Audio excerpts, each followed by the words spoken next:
వైకుంఠ ఏకాదశి సందర్భంగా ఎస్ఎస్డి టోకెన్లు పొందిన సామాన్య భక్తులకు దర్శనం కలిగేలా టీటీడీ అధికారులు ప్రత్యేక ఏర్పాట్లు చేశారు. వీవీఐపీలకు స్వామివారి దర్శనంతో పాటు ఉత్తర ద్వార దర్శనాన్ని కల్పించారు. అనంతరం భక్తులకు సర్వదర్శనానికి అనుమతించారు.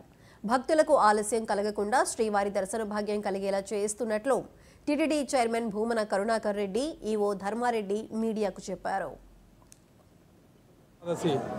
పర్వదినంలో వైకుంఠ ద్వార దర్శనం మొదటి రోజు స్వామివారి కైంకర్యాలన్నీ ముగిసిన తర్వాత తిరుప్పావై అర్చన తోమాల 2 గంటలు అయిన తర్వాత ఎగ్జాక్ట్గా 1 గంట 30 నిమిషాలప్పుడు అంటే 1:30 ఈరోజు అర్లీ మార్నింగ్ విఐపి దర్శనం మొదలుపెట్టడం జరిగింది.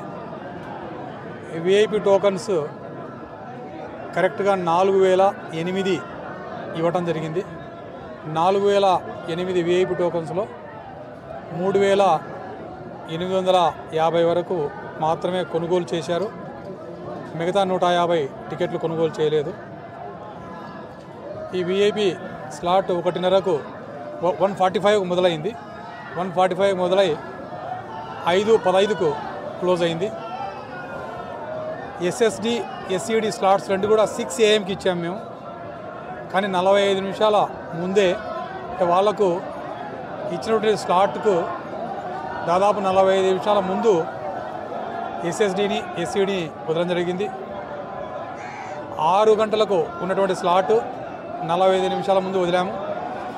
ఇప్పటి నుంచి ప్రతి స్లాట్ కూడా 1.5 అవర్ ముందు తీసుకొని వైకుంఠంలో కూర్చోబెట్టుకొని వాళ్ళకు భక్తులకు మంచి దర్శనం చేయించి వైకుంఠ ద్వార దర్శనం పంపించే విధంగా అన్ని ఏర్పాట్లు చేస్తున్నాం. వైకుంఠం 1, వైకుంఠం 2లో ఇప్పటికరివి అయితే వెయిటింగ్ లేదు. వెయిటింగ్ లేకపోయినా భక్తులకందరికీ కూడా కాఫీ, టీ, పాలు అన్నీ అందించడం జరిగింది. ఇప్పటి నుంచి కూడా ఒకవేళ ఏదైనా వెయిటింగ్ వస్తే ఆ వెయిటింగ్ 1-2 గంటల కంటే ఎక్కువ లేకుండా మెయింటైన్ చేస్తూ భక్తులందరికీ కూడా ఆహార పదార్థాలు, కాఫీ, టీ అన్నీ అందిస్తూ వాళ్ళకి ఏ ఇబ్బంది లేకుండా ఈ వైకుంఠ ఏకాదశి పర్వదినాన ఈ వైకుంఠ ద్వార దర్శనం చేయడం జరుగుతుంది. అలాగే ఈ తిరుపతిలో టోకన్స్ ఇవ్వడం జరిగింది, మీకు తెలిసిన విషయమే. అక్కడ కూడా చాలా చక్కగా ఏ ఇబ్బంది లేకుండా ఈ టోకన్స్ ఇవ్వడం జరిగింది, ఎస్ఎస్డి టోకన్స్.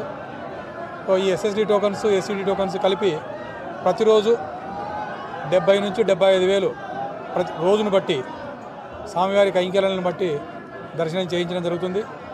ఈ 10 రోజులు దాదాపుగా 8 లక్షల మందికి భక్తులకు దర్శనం చేయించడం జరుగుతుంది.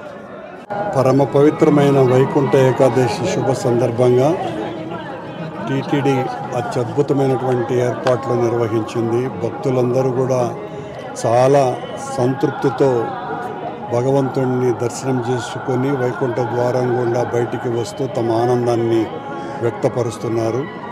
ఈసారి ఎక్కడ ఏ చిన్న సమస్య రాకుండా భక్తులకు అందరికీ కూడా సంతృప్తికరమైనటువంటి దర్శనం ఇవ్వటంలో తిరుమల తిరుపతి దేవస్థానం పూర్తిగా సఫలమైంది. చాలా సంతోషంగా ఉంది. భక్తులకు అందరికీ కూడా వైకుంఠ ఏకాదశి సందర్భంగా